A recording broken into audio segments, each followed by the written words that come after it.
ఇప్పటివరకు మనం 88 crore 33 lakh worth total ఈ కాంట్రాబాండ్ మేము సీజ్ చేయడం జరిగింది. దీంట్లో గాంజా ఎక్సెల్ 2437.91 kgs ఆఫ్ గాంజా సీజ్ చేసాం.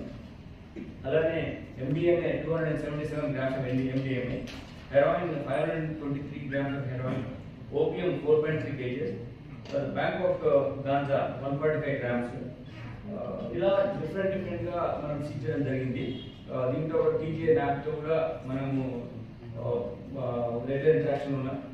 ఇప్పుడు ప్రాసెస్ ఏంటంటే not only getting accuse, we're trying to entire system ఎట్లా ఆపరేట్ అవుతుందో తెలుసుకోవడంతో పాటు బెటర్ ఇన్వెస్టిగేట్ చేయడం, కేసెస్లో కన్విక్షన్ తీసుకురావడం అనేది కూడా మేము ఫోకస్గా ఉన్నాం. సో ఇట్లా చేయడం మూలంగా మన హైదరాబాద్ సిటీని better place to stay, away from drug abuses లేకుండా ఉండేట్టు చేయడానికి ప్రయత్నం చేస్తున్నాం. ఇందులో